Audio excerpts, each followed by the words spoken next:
Dans cette vidéo, nous allons continuer notre série de cours condensés en philosophie en nous intéressant maintenant à l'art. Alors pour commencer notre analyse, on va débuter par ce qui fâche. Car pour Platon, l'art ce n'est pas vraiment quelque chose de positif. En fait, bien au contraire. Pour rappeler ce qu'on a vu dans la vidéo portant sur la vérité, Platon distingue deux sortes de réalités, le monde intelligible et le monde sensible. Le monde intelligible est par définition constitué d'idées, et ces idées ne changent pas. Elles sont parfaites, éternelles et immuables. Par contre, le monde sensible, c'est-à-dire concrètement le monde dans lequel on vit, qui est composé des choses que l'on voit, que l'on touche et que l'on sent, ce monde-là change constamment. Et à ce titre, il est donc imparfait. En fait, le monde sensible est seulement une copie, une imitation du monde des idées, et en tant que copie, il est donc forcément moins bien que l'original. Ok, très bien, mais où est l'art dans tout ça ? Eh bien, pour Platon, l'art c'est la copie d'une copie, l'ombre du nombre, ou, comme il le dit également, une imitation au carré. Pour bien comprendre sa position, on peut reprendre l'exemple du lit que l'on avait déjà utilisé dans une vidéo précédente. On peut considérer qu'il y a trois versions du lit. Le lit du monde des idées, que l'on pourrait comprendre comme la définition essentielle du lit. À ce titre, cette définition restera éternellement la même et sera donc toujours identique à elle-même. Ensuite, il y a le lit du monde physique. C'est le lit qui se trouve concrètement dans votre chambre. Il est fait d'une certaine matière, possède une certaine couleur et a une certaine forme. Mais non seulement toutes ces caractéristiques ne sont pas essentielles au lit, mais en plus elles vont changer avec le temps. La couleur va commencer par se ternir, les pieds vont petit à petit s'affaisser et le bois va se fissurer.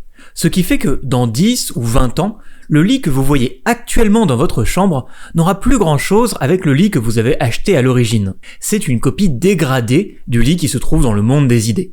Mais le pire du pire, c'est le lit de l'artiste. Car si l'on considère le lit qui se trouve peint dans un tableau, ce lit est en fait une imitation d'un lit physique. C'est donc l'imitation de ce qui était déjà une imitation. Ce qui fait que l'artiste, pour Platon, ne connaît en réalité le lit que de façon superficielle. Il n'a pas à connaître ce qui fait l'essence du lit, ce qui fait qu'un lit est un lit, car il ne peint que l'apparence des choses, la surface. Or, pour Platon, la réalité ultime des choses se trouve dans l'essence et non pas dans l'apparence.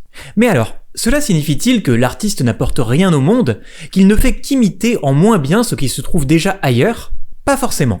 Et on va voir qu'avec Aristote, on peut en quelque sorte réhabiliter le rôle de l'artiste. Pour Aristote, l'artiste imite également, mais cette imitation n'est pas une pâle copie. Pour Aristote, l'imitation est elle-même créatrice, car plutôt que de reproduire en moins bien ce qui existe déjà, l'artiste va plutôt imiter le processus de production créative de la nature. Comme ce dernier le montre, on se plaît en effet à regarder les images, car leur contemplation apporte un enseignement et permet de se rendre compte de ce qu'est chaque chose. Par exemple, que ce portrait-là, c'est un tel, car si l'on ne se trouve pas l'avoir vu auparavant, ce n'est pas tant en tant que représentation que ce portrait procurera le plaisir, mais en raison du fini dans l'exécution, de la couleur ou d'une autre cause de ce genre. L'imitation dont parle Aristote n'est donc pas dévalorisée comme elle l'était pour Platon. En tant qu'elle produit un plaisir intellectuel chez l'homme, l'imitation, et de ce fait l'art, a une valeur en tant que telle. Quand on voit par exemple un tableau représentant un paysage naturel, on ne voit pas seulement une photographie en moins bien de ce paysage, mais on peut y voir un certain usage des couleurs, des formes, et en fait d'un certain style, qui sont en tant que tels des processus créatifs. Mais alors, quand bien même l'art ne serait pas seulement une pâle imitation du réel, comme le pensait Platon, qu'est-ce qui nous fait dire qu'une œuvre d'art est belle, ou même plus généralement, que quelque chose est beau ? On peut dire avec une certaine objectivité que quelque chose est carré, rond, ou alors bleu, rouge, vert, donc il possède certains attributs particuliers. Par exemple, on peut s'accorder à peu près objectivement sur le fait que la table qui est représentée en photo est rectangulaire et beige. À l'inverse, il semble inutile de discuter de la couleur la plus belle entre le rouge et le bleu, ou de ce qui est le meilleur entre les fraises et les framboises. Comme le dit le proverbe, des goûts et des couleurs, on ne discute pas. Et pourtant, Nietzsche rajoutait avec une certaine justesse, et pourtant, on ne fait que ça. Car ces choses semblent purement subjectives, et aucun accord universel ne semble alors possible. Mais alors, où se situe le beau ? D'un côté, certaines œuvres d'art semblent être quasi unanimement reconnues comme belles. De ce fait, la beauté semble avoir une certaine objectivité.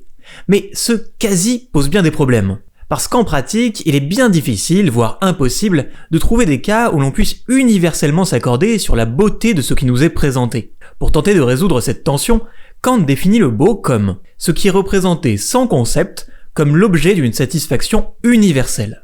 Cette définition est assez intéressante, car elle permet en quelque sorte de dépasser l'opposition traditionnelle entre l'objectif et le subjectif. Pour Kant, le jugement esthétique, c'est ce qui nous permet de faire le lien entre ce qui est purement de l'ordre des sensations, et donc purement subjectif, et de ce qui est purement de l'ordre de la logique, et donc de ce qui est purement objectif. La beauté, c'est l'entre-deux. On ne peut pas démontrer qu'une œuvre d'art est belle, mais le jugement esthétique que l'on porte sur celle-ci n'est pas non plus exclusivement individuel, comme l'était le goût. C'est pour cette raison que le jugement quant à la beauté est quelque chose de purement humain pour Kant.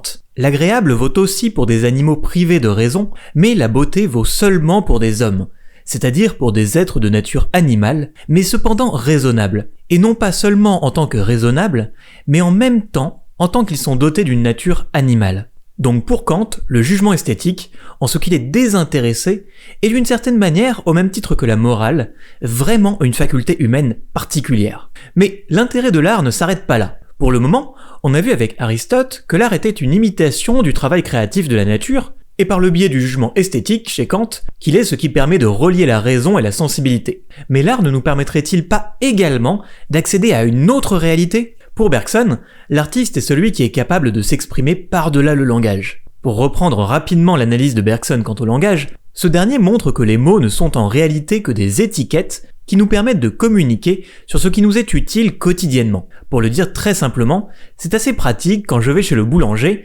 d'avoir le mot baguette pour désigner un pain long cuit d'une certaine manière pour que ce dernier sache précisément ce que je souhaite acheter.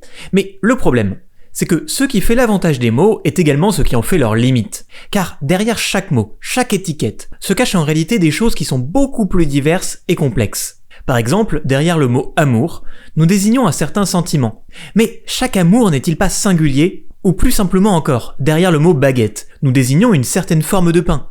Mais cette baguette précise que je vais acheter possède une forme, une couleur, une texture particulière, qui sont en quelque sorte gommées derrière le terme général de baguette. Comment donc retrouver la singularité des choses qui nous entourent, puisque nous sommes habitués à ne voir les choses que par le biais du langage, et donc de ces étiquettes utilitaires ?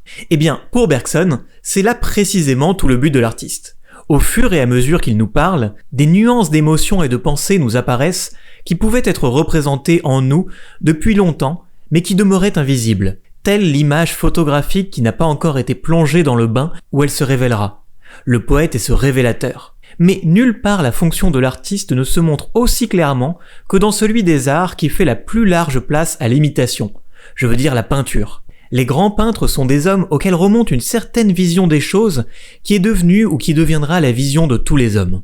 L'artiste est donc celui qui est capable de nous révéler le monde en dehors de son caractère utilitaire. Et en ce sens, les lettres du voyant d'Arthur Rimbaud prennent tout leur sens. De plus, on peut également comprendre par ce biais que le rôle de l'artiste ne soit pas simplement de produire des belles choses, mais plutôt de fournir un autre regard sur le monde et la société, que ce soit pour montrer, dénoncer ou même témoigner. Mais alors, comment se fait-il que certaines personnes semblent d'un seul coup créer des œuvres d'art, briser tous les codes établis pour faire des chefs-d'œuvre et, justement, comme Rimbaud, disparaître en Égypte à l'âge de 24 ans ? Il y aurait-il quelque chose comme le génie qui insufflerait, voire forcerait certains artistes à produire des chefs-d'œuvre ? Cette vision semble pourtant quelque peu simpliste. Car en analysant attentivement l'histoire personnelle de ceux que l'on désigne habituellement par ce terme de génie, on se rend généralement compte que cette créativité ne survient pas par magie. Comme le remarque Nietzsche, ne venez surtout pas me parler de dons naturels, de talents innés. On peut citer dans tous les domaines de grands hommes qui étaient peu doués, mais la grandeur leur est venue. Ils se sont fait génies, comme on dit, grâce à certaines qualités dont personne n'aime à trahir l'absence quand il est conscient. Ils possédaient tous cette certaine conscience artisanale qui commence par apprendre à parfaire les parties avant de se risquer à un grand travail d'ensemble. Ils prenaient leur temps parce qu'ils trouvaient plus de plaisir à la bonne facture du détail et de l'accessoire qu'à l'effet produit par un tout éblouissant. Il est facile, par exemple, d'indiquer à quelqu'un la recette pour devenir un bon novelliste. Mais l'exécution en suppose des qualités sur lesquelles on passe en général en disant « je n'ai pas assez de talent ». En fait, derrière le talent se cache en quelque sorte la répétition. Derrière chaque composition ou chaque opéra de Mozart se cachent des milliers d'heures de répétition dès son plus jeune âge. Et comme le disait également Pablo Picasso, « Quand j'étais enfant, je dessinais comme Raphaël, mais il m'a fallu toute une vie pour apprendre à dessiner comme un enfant. » En d'autres termes, le génie ne peut pas briser les règles avant de les avoir assimilées. De la même manière que le geste d'un danseur ne peut paraître simple que parce qu'il a été répété des milliers de fois jusqu'à la perfection, le travail de l'artiste ne peut produire des chefs-d'œuvre dignes d'un génie que parce que se cache derrière lui un travail intense. Donc, pour récapituler ce que nous avons vu dans cette vidéo, nous avons commencé par voir que pour Platon, l'artiste était en quelque sorte un charlatan qui ne faisait qu'imiter le monde sensible pour en faire une version encore plus appauvrie. Pourtant, pour Aristote, cette imitation ne consiste pas à imiter en moins bien ce qui existe déjà, mais plutôt à imiter le processus créatif de la nature. De ce fait, l'art semble posséder un intérêt à part entière, et nous avons pu analyser avec Kant en quoi le jugement esthétique permettait de lier la raison et la sensibilité. Plus encore, pour Bergson, l'artiste nous permet de voir le monde et la société derrière ce qui nous était caché par notre vision utilitaire des choses. L'artiste est donc un révélateur. Mais attention, s'il est parfois facile de tomber dans l'admiration béate de certains artistes et de considérer que le talent derrière le génie est inné, derrière le talent se cache en réalité le travail et la répétition afin d'acquérir certains codes qu'il est ensuite possible de briser pour produire des chefs-d'œuvre. Et sur ce, nous en avons terminé avec cette petite présentation de l'art en philosophie. J'espère que ça aura pu vous intéresser et que ça vous donnera envie d'en apprendre davantage. Si c'est le cas, n'hésitez pas à laisser un like et à vous abonner, voire à devenir un membre, cela m'aiderait énormément, et comme ça vous pourrez être averti dès que les prochaines vidéos seront publiées. En attendant, vous pouvez me retrouver sur TikTok où je poste des vidéos plus courtes qui pourraient également vous intéresser. Donc je l'espère, à bientôt dans une prochaine vidéo.